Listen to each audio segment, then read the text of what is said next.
Bienvenue à tous, bienvenue à toi. Aujourd'hui, on se retrouve pour une nouvelle vidéo. Donc, dans cette vidéo-là, je vais vous présenter quelques lampes à décharge. Donc, commençons. Donc, pour information, dans cette vidéo, il n'y aura pas de test de lampe. Ce sera juste une présentation. Tout simplement pour préserver ces lampes-là, je ne vais pas les tester.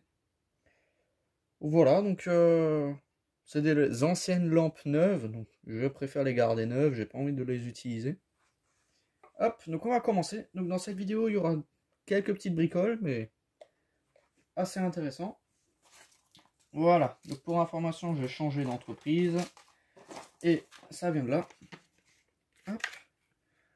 Donc on va commencer avec la plus récente. Enfin bon, la plus récente, elle n'est pas vieille non plus, mais donc une 110 watts, j'en avais pas. Une rétrofit pour BF125. J'ai de la 210 en veux-tu en voilà, mais de la 110 watts, j'en avais pas. Voilà, donc ça c'est parmi les premiers modèles de 110 watts parce qu'elle a un starter. Parce que j'ai déjà récupéré des 110 watts, mais il n'y avait pas de starter. Donc bon, voilà. Hop, Son H. 110 watts E27. J'ai vu un I avant là, Initor. Amorceur interne, donc Philips. Voilà. Lire les instructions. Utiliser sur un ballast. Ne pas utiliser la lampe si elle est cassée.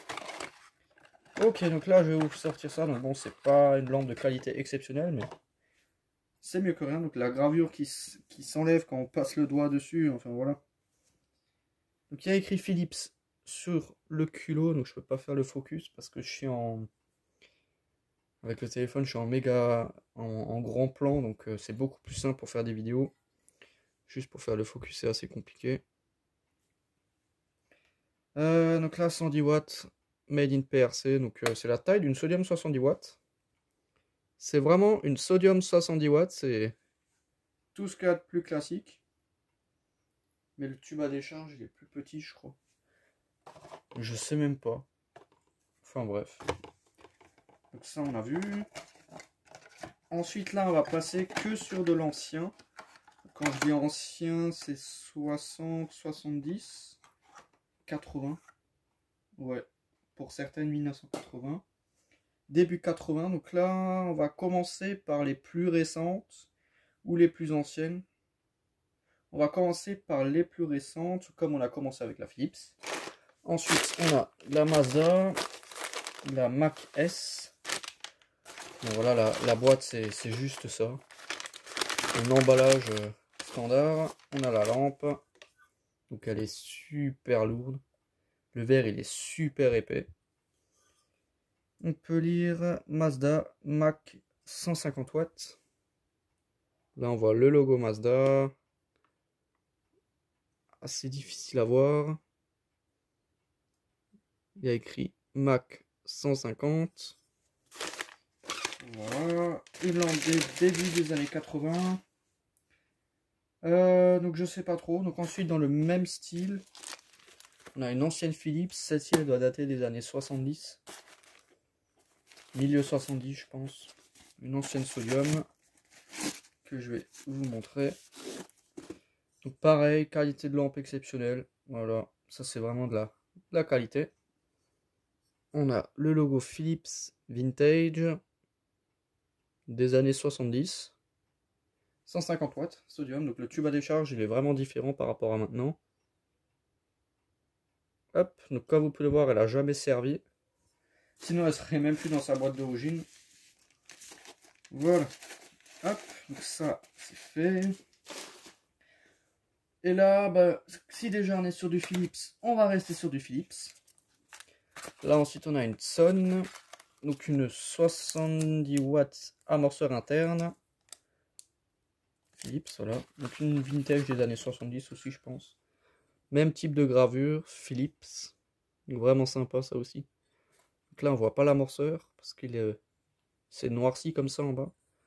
Donc les lampes aussi, je les ai pas nettoyées. Pas encore, du moins.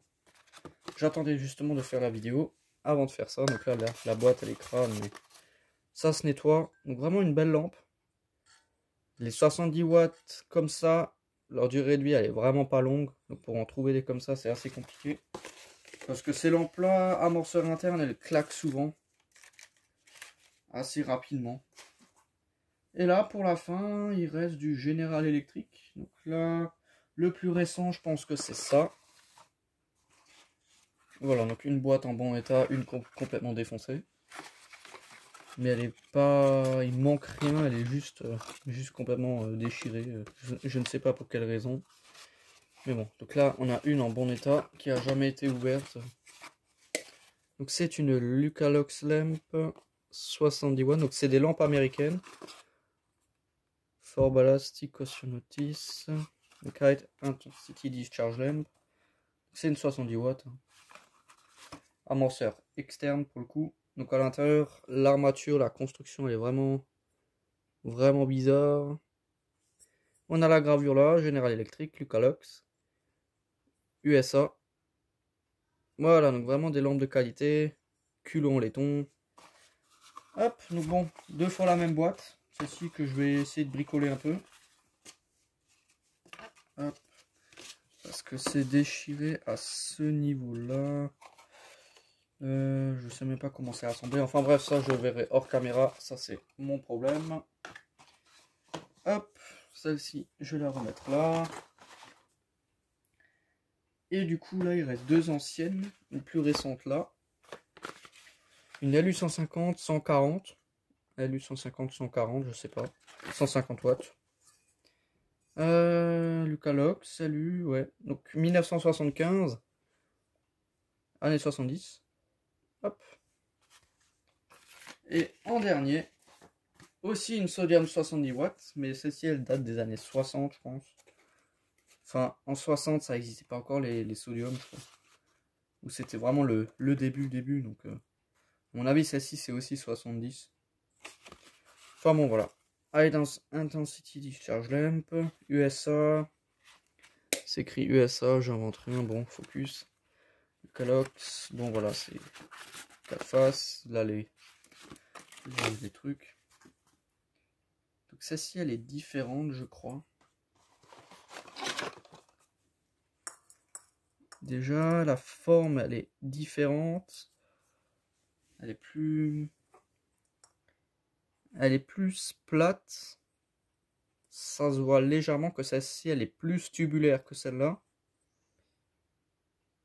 Et la gravure, je sais même plus. Ouais, la gravure, elle est aussi légèrement différente. C'est la même génération, mais à peu de choses près, quoi. C'est juste la génération d'avant, je pense. Donc là, il y a écrit ça. La lampe, warning, Lucalox Lamp, red caution notice on the wrapper. For ballastic, caution notice. Donc bon, pour le type de ballast, il faut regarder ça. Et là, ici, comme c'est un culot E27, bah, ils mettaient ça dessus. Pour dire qu'il ne faut pas la brancher. Do not install in filament lamps. Donc ne pas insérer dans des lampes à filament. En gros, tout ce qui est luminaire de la maison, quoi. Hein, parce que si on commence à mettre ça et qu'on allume, bah, ça fait un feu d'artifice. Enfin, je crois que les sodium, elles explosent pas, mais le mercure, je crois que ça pète bien comme il faut. Donc là, on a le quezo, le support. Je crois que dans les autres, il n'y en a pas. Non, dans celle-ci, on n'a pas de support. Dans cette génération-là, il n'y a pas de support. Hop, alors que là, on a un support, ça se voit clairement.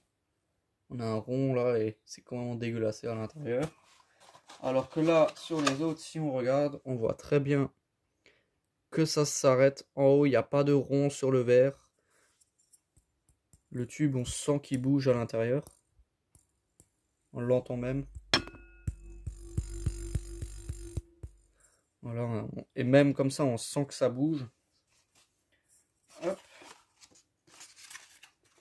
Et voilà, donc je pense que ce sera tout dans cette vidéo. Hein. Vraiment une assez courte vidéo, mais pour vous montrer un peu tout ça. Voilà, enfin donc c'était vraiment juste une petite vidéo pour vous montrer tout ce qui est réuni ici. D'accord, ça. Et les deux petites dernières. Celle-là et celle-là. Voilà. Enfin bon, donc merci d'avoir regardé cette petite vidéo. Si tu as des questions, n'hésite pas à me les poser dans l'espace des commentaires. Ciao!